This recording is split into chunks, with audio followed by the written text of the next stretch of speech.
Има цветове на косата, които могат да ви добавят 10 години, дори ако имате перфектна кожа. Днес ще ви разкрия 5 нюанса, които остаряват лицето ви, угасяват погледа ви и намаляват елегантността ви. Но ще ви покажа и кои ви правят да изглеждате по-млада, сияйна и изтънчена.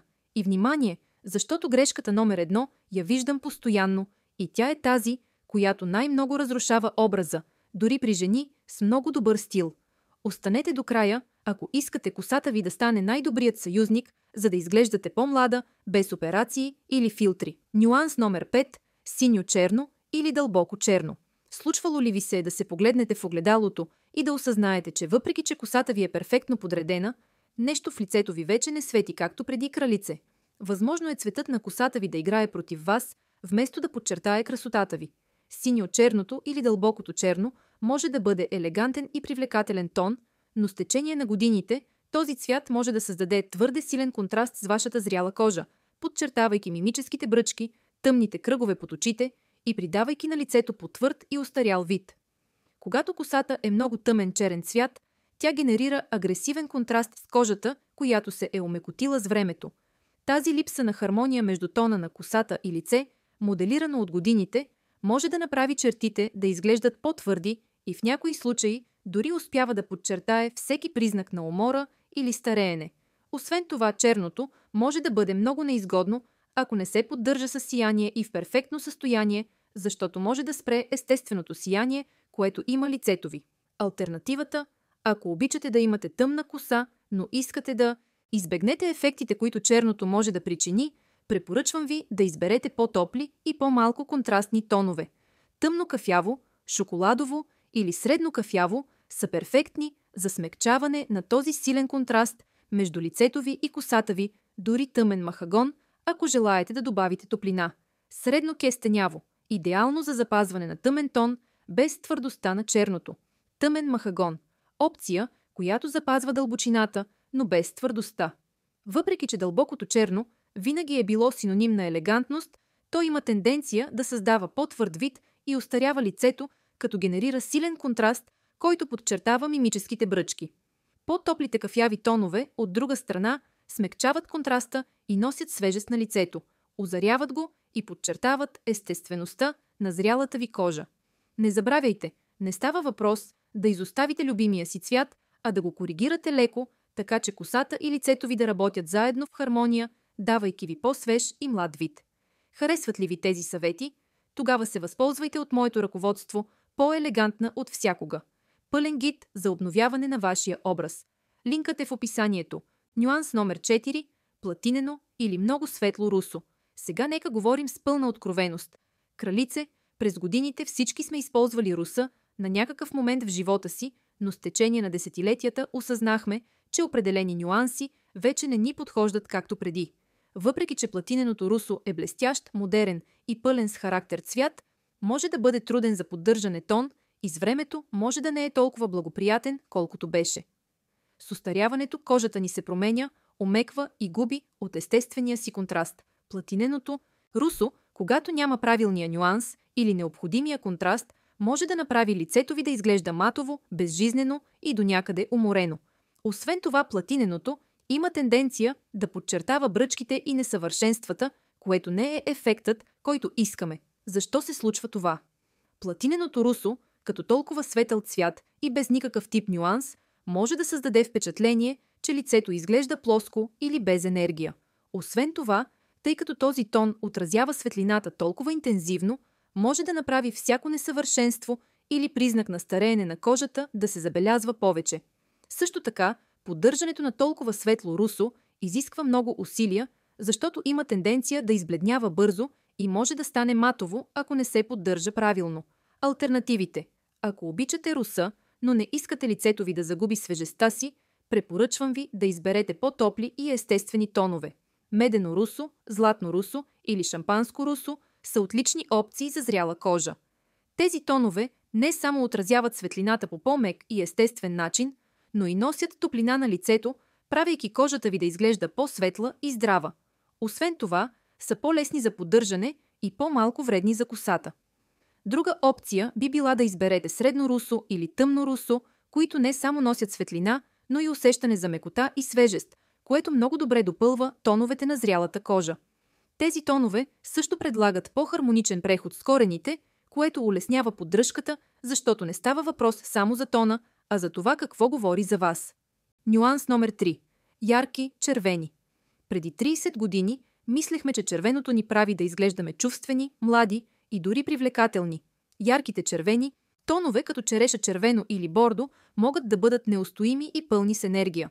Но когато дойде зрелостта, тези толкова интензивни тонове могат да започнат да играят против вас. Въпреки че тези цветове могат да изглеждат перфектни за смел лук, с течение на времето могат да се конкурират с вашите собствени лицеви черти, затъмнявайки естествената красота на лицето ви. Ярките тонове имат тенденция да подчертават несъвършенствата и да акцентират върху фините бръчки, вместо да ги смекчават. Освен това, този тип червени имат тенденция да избледняват бързо, което означава, че изискват постоянна поддръжка, за да останат живи. Червеният цвят в по-интензивните си тоналности, като черешовото или бордото, може да бъде толкова привлекателен, че затъмнява лицевите черти, отнемайки им важност.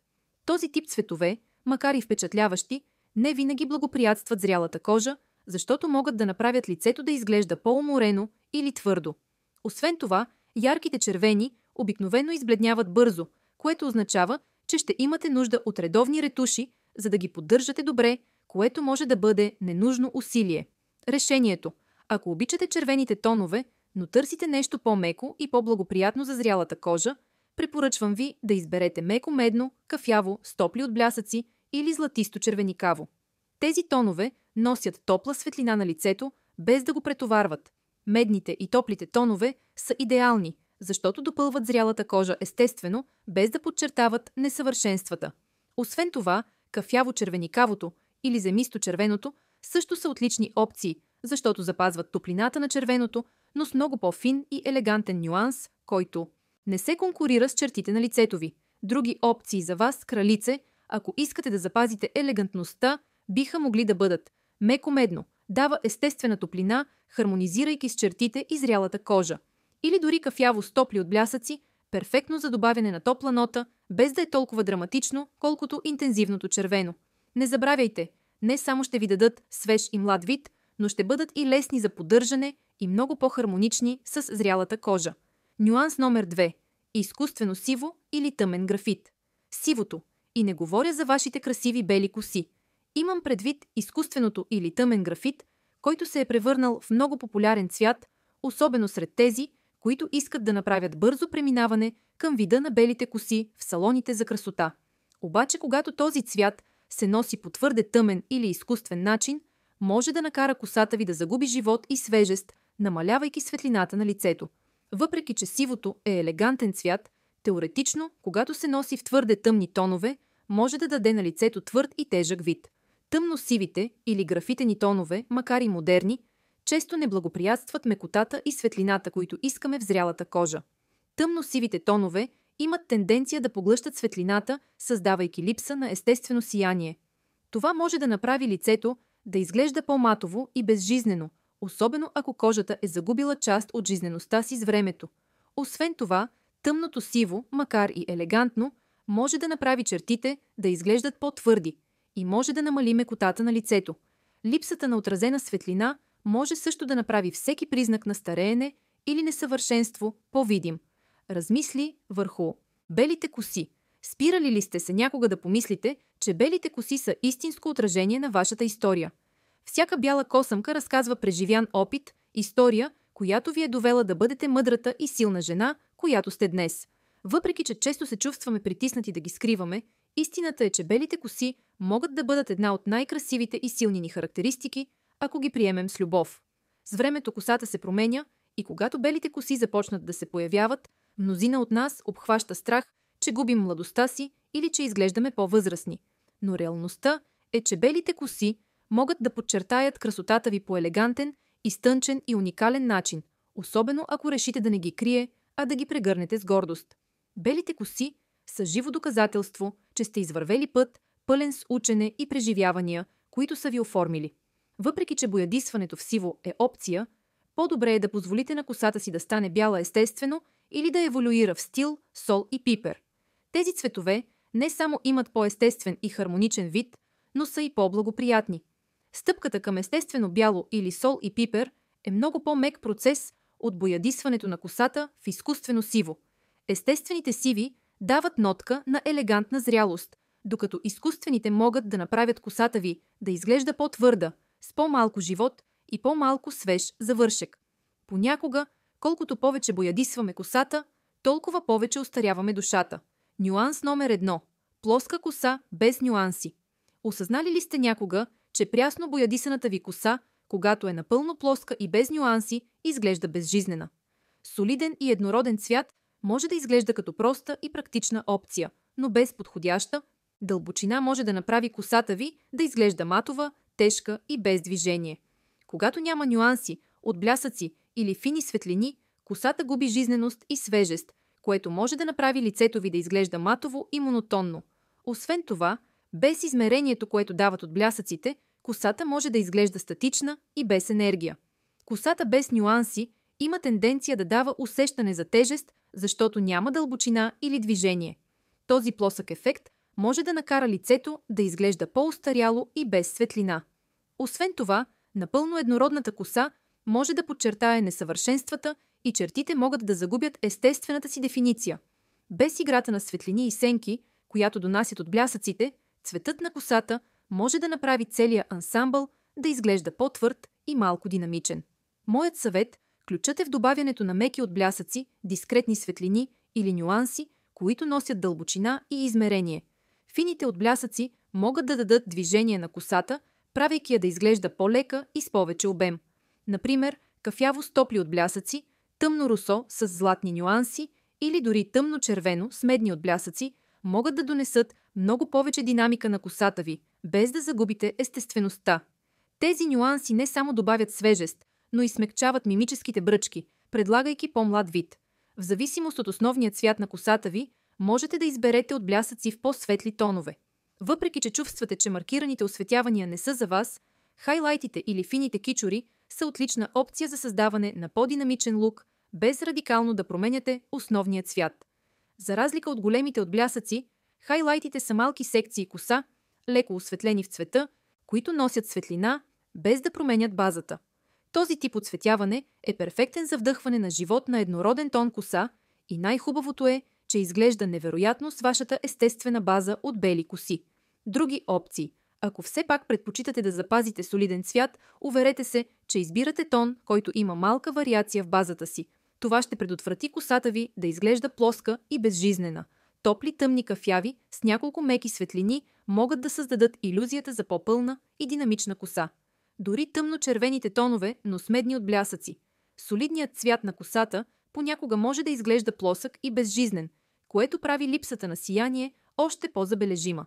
Кралице, важно е винаги да добавяте обем при корените. Това е отличен начин да подобрите вида на косата си. Не само дава движение, но и прави отблясъците и светлините в косата да изглеждат по-подчертани. Съвет – използвайте оголемяваща пяна или спрей с морска вода, за да дадете тяло на косата, без да я утежнявате. Това ще повдигне вашия вид и ще направи цвета да не изглежда толкова плосък. Ако предпочитате по-професионален завършек, подстригване на слоеве може също да помогне за добавяне на обем и движение, правейки косата ви да изглежда по-свежа и динамична.